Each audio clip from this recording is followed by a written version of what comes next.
boa madrugada ou boa noite. São 3h07. Você acompanhou até agora há pouco a sessão do plenário da Câmara dos Deputados, que estava votando uma das propostas da reforma política. Essas duas propostas que foram colocadas em votação na quarta-feira, foram 11 horas aí de debates da reforma política, todo o processo de votação aí. E entre as aprovações, um dos pontos mais polêmicos da reforma política que foi discutido ao longo de meses aqui na Câmara dos Deputados, que foi a criação de um fundo público para financiamento das campanhas eleitorais. Fundo que vai ter recursos de emendas parlamentares e também do dinheiro que era destinado às emissoras de televisão para a veiculação de propaganda partidária nos anos em que não tem eleições. A estimativa é que esse fundo aí para campanhas tenha cerca de 1 bilhão e 700 milhões de reais no ano que vem. Essa proposta agora está sendo indo direto para a Presidência da República para a sanção, e alguns pontos considerados polêmicos pelos deputados serão vetados. Entre eles, a distribuição do dinheiro desse fundo entre os partidos políticos e entre os candidatos dentro do próprio partido. Essas regras, elas ficaram para ser definidas em um outro projeto que foi votado em seguida aqui na Câmara dos Deputados. Os deputados também aprovaram, foi um longo processo de votação, que é uma proposta relatada pelo deputado Vicente Cândido, proposta essa que nasceu de uma comissão especial da reforma política aqui da Câmara, foi debatida ao longo de meses, e entre as propostas dela está essa divisão aí do fundo entre os partidos, trazendo critérios para essa divisão desse fundo público. Mas essa proposta ela também traz outros pontos, por exemplo, o teto de doações de pessoas às campanhas eleitorais, o teto para o uso de dinheiro próprio dos candidatos e também limites para a distribuição, na verdade, limites para enfim, o uso de gastos nas campanhas eleitorais para cada cargo. Por exemplo, quanto cada prefeito pode gastar, quanto cada governador pode gastar em cada eleição. Bom, no final da sessão, quase que as discussões derrubam tudo que havia sido votado até então, por causa de discordâncias a respeito de alguns pontos bem polêmicos. Por exemplo, a questão do voto impresso, que foi já uma lei aprovada aqui na Câmara, já deveria estar valendo a partir das eleições do ano que vem, que é a impressão do voto de cada eleitor na urna eletrônica para que ele confira. Ele não vai poder levar o recibo para casa, mas ele vai poder conferir aí esse voto. Mas o Tribunal Superior Eleitoral já disse que não será possível implementar isso a partir do ano que vem, e os deputados estavam cobrando essa implementação a partir desse projeto de lei. Havia uma proposta aí de se adiar essa implementação, e isso deu bastante polêmica, mas um acordo retirou essa proposta de adiamento e fez com que a sessão seguisse adiante. Bom, em todas essas propostas, todas essas mudanças que não estão na proposta fundamental da criação do fundo, ou seja, todas essas outras mudanças que não são a criação do fundo em si, elas ainda seguem para o Senado e precisam ser aprovadas amanhã a tempo de valerem já nas eleições do ano que vem, tendo aí em consideração que existe um princípio de anualidade que, para valer nas eleições do ano que vem, precisa estar já em vigor no próximo sábado toda e qualquer mudança no sistema eleitoral. Bom, vamos ver quais foram os outros principais assuntos que movimentaram a Câmara dos Deputados nesta quarta-feira. CCJ recebe defesa do presidente Temer e começa a contar prazo para a decisão sobre a denúncia. Ministro é cobrado por deputados quanto a cortes orçamentários e desmonte das políticas de assistência social. E essa edição vai destacar também: aperto na economia e nova discussão no comércio. Quanto vale o aluguel de uma loja no shopping? Deputados entram no debate. Comemoração e cobrança. Agentes comunitários de saúde enchem o plenário para marcar o Dia Nacional da categoria e aproveitam para reforçar a luta pelo reajuste do piso salarial.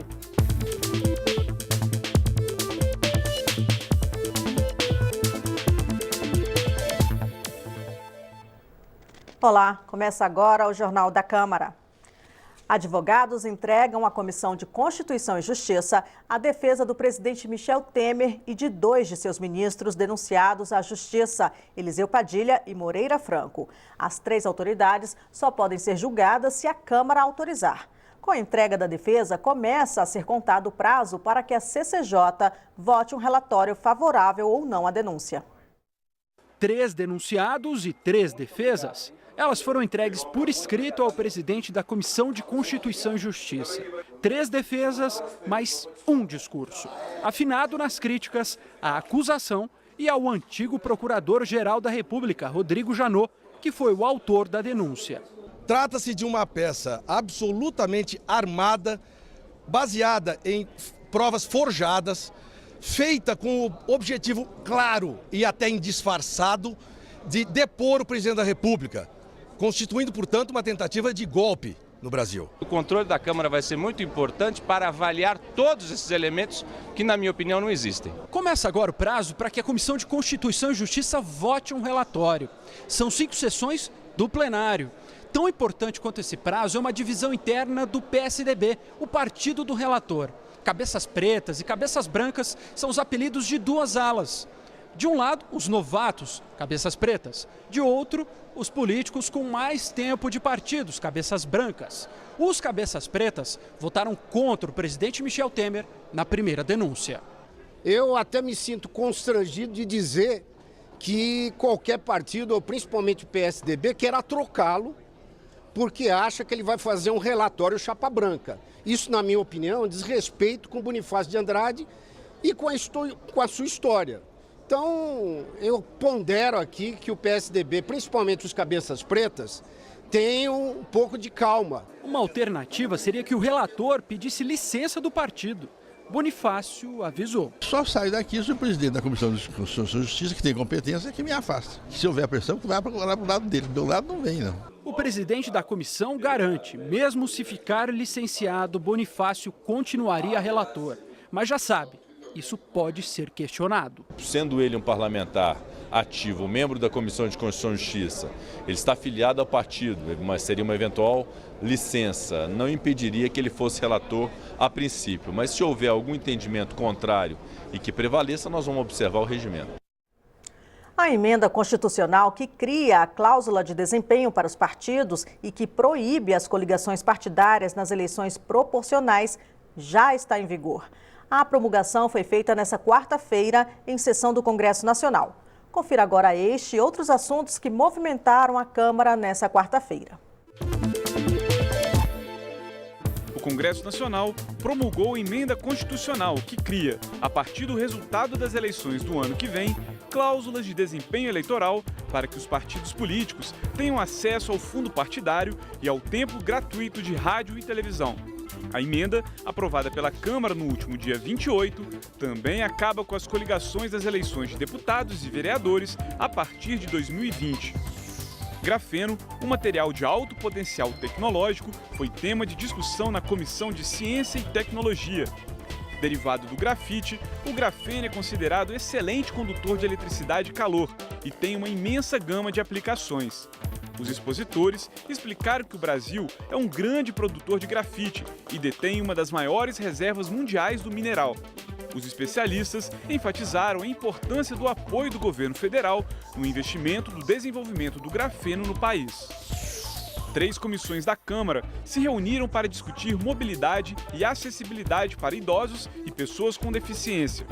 Os participantes relataram avanços em ações do poder público e da iniciativa privada, mas afirmaram que ainda é preciso mudar o planejamento das cidades, que são pensadas prioritariamente para os carros.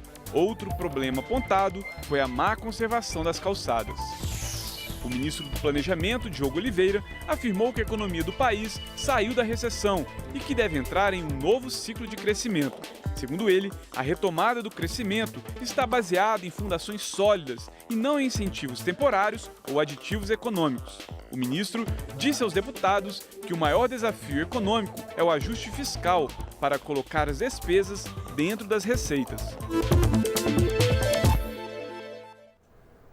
Comissão Mista de Deputados e Senadores voltou a discutir o parecer do relator da medida provisória que altera o FIES, mas a votação só deve ocorrer na próxima terça-feira. As novas regras para o Fundo de Financiamento Estudantil, o FIES, dividem opiniões. Pela proposta, a partir de 2018, o programa contará com 3 tipos de contrato. O FIES 1, que terá até 3 bilhões de reais da União e prevê a oferta de vagas para 100 mil estudantes em 2018. e o FIES 2 e 3, com recursos de fundos constitucionais e do BNDES, a juros baixos, mas ainda não definidos, e com bancos assumindo risco pelo crédito estudantil. Para alguns deputados, o FIES 2 e 3 podem não sair do papel. Os fundos constitucionais e seus agentes financeiros não estão preparados para poder receber essa demanda daqui a 90 dias. Ou seja, é fictício dizer que o FIES 2 vai ter 150 mil vagas e que o FIES 3 vai ter 60 mil vagas, porque eles não estão preparados. Essa responsabilidade continuar na lei, que hoje é de 100%, de responsabilidade dos bancos, dos agentes financeiros. Se não houver essa mudança na legislação, as taxas de juros vão ser impraticáveis, os estudantes não terão condições de aprovar crédito. O relator falou que vai alterar parte do texto até a próxima terça-feira, mas disse que é preciso mudar a forma de financiamento para garantir a continuidade do FIES. O que é o meu sonho, por exemplo, é que todo aluno que quiser um financiamento estudantil possa ter. Agora, não é possível só com o dinheiro do governo. E o que nós queremos? O FIES 2 e o FIES 3, nós vamos pegar recursos que são ou dos fundos constitucionais, quando forem lá do Norte e Nordeste, ou então no FIES 3, com recursos do BNDES, para que a gente possa alavancar novos programas, para que a gente possa viabilizar mais financiamento para os alunos. A comissão especial que analisa mudanças no Código do Processo Penal recebeu nesta quarta o ministro da Justiça, Torquato Jardim. Ele defendeu o papel do Congresso em dar a palavra final sobre a Constituição e lembrou os limites de atuação do Poder Judiciário. É preciso superar o mito do livre convencimento. O magistrado não tem livre convencimento. Não há livre convencimento fora dos autos. Não há livre convencimento sem vinculação aos fatos conforme objetivamente provados. Juiz não pode decidir com carta na manga. Procurador não pode acusar com carta na manga. Promotor não pode acusar com carta na manga. Ou há prova provada, ou há fato conhecido, produzido em regime contraditório, com ampla defesa, como também ampla possibilidade de acusação, não se atende a um pressuposto necessário, fundamental do Estado Democrático de Direito. Em audiência na Câmara, os debatedores defenderam que o Congresso estabeleça critérios mais explícitos no Código de Processo Penal para a atuação do Poder Judiciário. Eles sugeriram o aperfeiçoamento nas regras da prisão preventiva e no Instituto da Colaboração Premiada. O relator anunciou que pode incluir o assunto em seu relatório. A princípio eu disse que era contra a toda e qualquer alteração no Instituto da Colaboração Premiada. Um instituto novo e que está dando certo. Mas, ao mesmo tempo, eu dizia, se deputados ou juristas me apresentarem alguma sugestão por escrito, devidamente fundamentada, que me convença, não vou me furtar isso, não é? Que isso significa um aperfeiçoamento. E hoje eu adiantei que um dos pontos que eu estou convencido que a gente precisa avançar é sobre o controle da colaboração premiada. Não pode ficar uma coisa solta, onde não tem controle sequer judicial. Outro tema que será disciplinado pelo novo Código é o interrogatório. O texto deixará claro que esse é um direito e não uma obrigação do investigado. Veja, na condução coercitiva eu acho que ela não tem nenhuma relação nem com garantias e princípios. Na medida em que alguém é investigado, ele tem o direito de falar perante uma autoridade. Se ele não quiser exercer esse direito, ele não é obrigado, ele pode ficar em silêncio. Então não tem nenhum sentido você conduzir forçadamente, obrigatoriamente alguém na presença de uma autoridade quando ele pode exercer o seu direito ao silêncio. O Código do Processo Penal é o conjunto de regras que devem ser observadas na investigação criminal e na aplicação das penas. O Código atual é de 1941. O novo Código introduz várias mudanças. A abertura do inquérito policial, por exemplo, deverá ser comunicada imediatamente ao Ministério Público. O projeto prevê a indisponibilidade dos bens do acusado, mesmo aqueles obtidos de forma lícita, e acaba com vários recursos judiciais que atrasam a condenação definitiva e o cumprimento da pena. Acabar com essa história que a polícia prende e a justiça solta. Então nós temos que, no Código de Processo Penal, instrumentalizar o judiciário para que ele possa cumprir com o desejo da sociedade de garantir nas prisões, na cadeia, os malfeitores, os delinquentes, aqueles que não têm um ambiente de convivência social e dar liberdade e dar harmonia ao restante da sociedade. O ministro do Desenvolvimento Social, Osmar Terra, esteve na Comissão de Seguridade Social para justificar o orçamento da área em 2018. Para os deputados, os cortes nos programas significam o desmonte das políticas de assistência social. O orçamento da União para a Assistência Social este ano era de cerca de 84 bilhões de reais, mas foi contingenciado. Na proposta para 2018, diminuiu. O ministro Osmar Terra garantiu aos deputados da Comissão de Seguridade Social e Família que vai haver recursos suficientes para manter os programas sociais. É o que o governo fez, ele foi obrigado a publicar um orçamento dia 31 de agosto, quando não tinha sido votada ainda a nova meta fiscal, né? Então ele teve que publicar um orçamento baseado na meta antiga e com a queda de receita que estava acontecendo naquele momento, uma grande queda de receita. Então ele fez um orçamento menor, né? Agora esse orçamento está sendo revisto, nós estamos discutindo dentro do governo, o presidente da República tem acompanhado, então nós vamos, certamente não vão ser aqueles números, vão ser números bem diferentes. O ministro saiu da reunião sem responder perguntas, alegando outro compromisso. A oposição protestou. Então fica aqui, fica, ô Terra, ô Terra, que isso Terra, ô Terra, fugiu Terra. Eu compreendo porque ele foi embora, porque é insustentável essa proposta orçamentária, sob o ponto de vista das políticas públicas. Os deputados dizem que os recursos já não foram suficientes para manter os programas em 2017 e reclamam que nem a correção pela inflação está garantida na proposta para 2018. Tem programa da assistência social que tem corte aí até 80%. Então, praticamente, o programa vai acabar.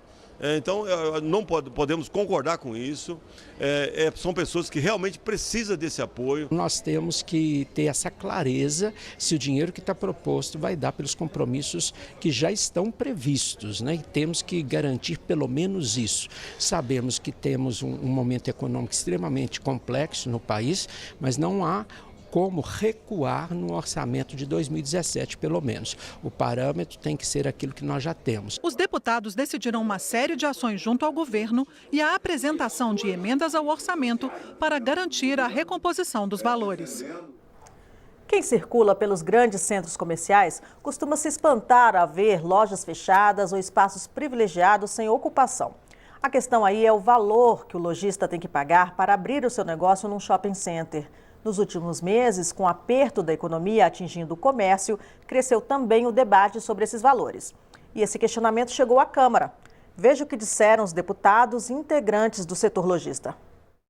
A Comissão de Defesa do Consumidor, ela debateu hoje em audiência pública o requerimento do deputado Áureo e do requerimento também do deputado Ricardo Izar sobre o projeto de lei de número 4.447 de 2012, onde ele vem a regulamentar e disciplinar aluguéis de shopping center. Existe aí um questionamento se podemos ou não legislar, ou se devemos ou não legislar sobre interesses de privados. É um projeto muito polêmico, mas uma audiência muito produtiva, uma audiência de mais de 3 horas de participação. Foi uma audiência pública muito boa, foi uma audiência quente, com os dois lados defendendo as suas propostas de maneira bastante efusiva. Eu achei muito produtiva, porque nós podemos, então, nesse momento, conhecer as verdades de cada um e cada um, o deputado, pode, então, fazer a sua convicção de uma forma mais convincente.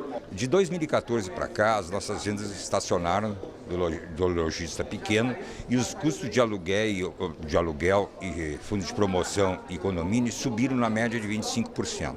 Isso ocasionou que os lojistas não conseguissem cumprir seus custos ou não tivessem nenhuma rentabilidade nas suas lojas, o que fariam fechar os seus negócios. Hoje essa relação está desequilibrada. Os lojistas perdendo seu ponto comercial, fechando as lojas, não conseguindo ficar estabelecido dentro do shopping center porque pagam até 15 ou 16 aluguéis por ano, num ano que só tem 12 meses. Um lado acha que está desequilibrado, o outro acha que está equilibrado, e é a partir desse diálogo, mostrando argumentos, exemplos, que a gente vai conseguir achar um ponto de equilíbrio que faça com que os lojistas se desenvolvam, os shoppings se desenvolvam, e quem vai ser o maior beneficiário disso é o próprio consumidor. A situação política, econômica e social da Venezuela preocupa a América Latina e o mundo. Há registros de perseguições e uma queda de braço entre o presidente Nicolás Maduro e quem faz oposição a ele. Deputados da Comissão de Relações Exteriores da Câmara discutiram a situação do país vizinho. A instabilidade política e a crise econômica que afetam a Venezuela têm feito com que um número crescente de pessoas tentem entrar no Brasil pela fronteira de Roraima.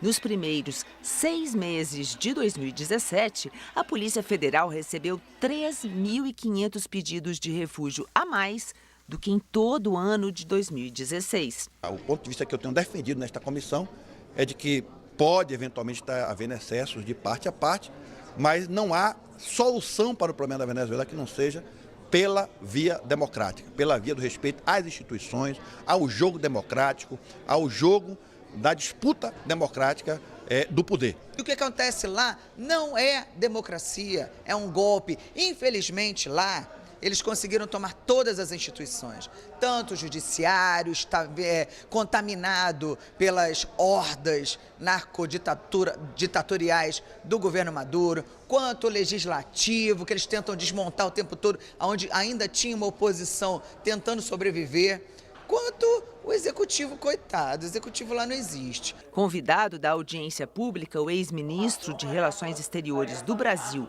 Celso Amorim, foi categórico. O Brasil poderia ajudar a Venezuela contribuindo para o diálogo, como já fez no passado, quando criou o grupo de amigos da Venezuela, num período também de muita tensão, que foi 2003, né, e que contribuiu na época. Eu não sei qual seria a solução hoje, porque quem tem que controlar a solução é o povo venezuelano. O que você pode é ajudar a dialogar. Uma sessão solene no plenário da Câmara celebrou o Dia Nacional dos Agentes Comunitários de Saúde e Agentes de Combate às Endemias.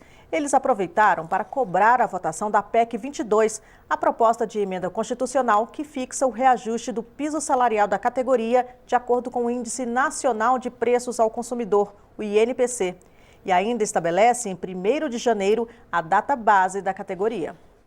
Com a presença de agentes comunitários de saúde e agentes de combate a endemias vindos de vários estados brasileiros, deputados se revezaram para falar da importância das duas categorias. Eles são cerca de 300 mil no Brasil inteiro e trabalham no acompanhamento de milhares de famílias por meio de visitas domiciliares, no combate a doenças e na promoção da saúde preventiva. Eu digo que é a principal profissão que consegue fazer com que a saúde preventiva no Brasil seja diferenciada de todo mundo, porque os agentes comunitários de saúde, assim como os agentes de combate à endemia, são aqueles que estão na ponta, no dia a dia, em todas as casas, que vão em todas as residências e conhecem e conseguem passar conhecimento para essas famílias, para prevenir a saúde, que é o mais importante, o mais barato para os cofres públicos. Os agentes pediram a votação da PEC, que prevê regime jurídico próprio, plano de carreira e o índice de reajuste com data base anual para esses profissionais. O piso foi conquistado em 2014, mas está congelado porque na época foi vetada a previsão de reajuste seguindo a inflação.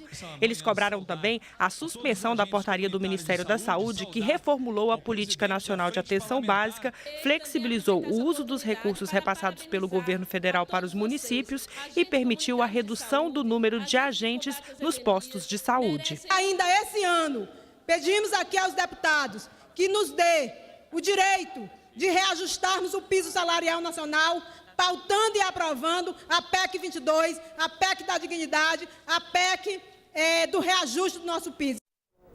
E esta edição do Jornal da Câmara termina aqui.